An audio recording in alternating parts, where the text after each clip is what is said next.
నిరుపేదల గుండెల్లో చిరస్థాయిగా నిలిచిపోయే మహోన్నత వ్యక్తి నందమూరి తారక రామారావు అని, ఆయన ఆశయాలను ముఖ్యమంత్రి నారా చంద్రబాబు నాయుడు, నారా లోకేష్లు ముందుకు తీసుకుని వెళ్తున్నారని టీడీపీ పిఠాపురం నియోజకవర్గ నాయకురాలు, మాజీ ఎమ్మెల్యే వర్మ సతీమణి శ్రీ వత్సవాయి లక్ష్మీదేవి వర్మ కొనియాడారు. పిఠాపురం నియోజకవర్గంలో మహానాడు కార్యక్రమాన్ని వీక్షించేందుకు తెలుగుదేశం పార్టీ రాష్ట్ర ఉపాధ్యక్షుడు ఎస్పీఎస్ఎన్ వర్మ ప్రతి గ్రామంలోనూ భారీ స్క్రీన్లు ఏర్పాటు చేశారు.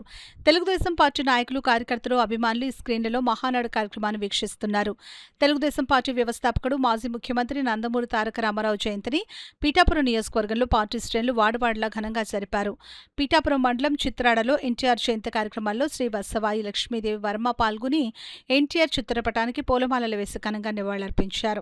అనంతరం పలు సేవా కార్యక్రమాలు నిర్వహించారు. ఈ సందర్భంగా లక్ష్మీదేవి వర్మ మీడియాతో మాట్లాడారు.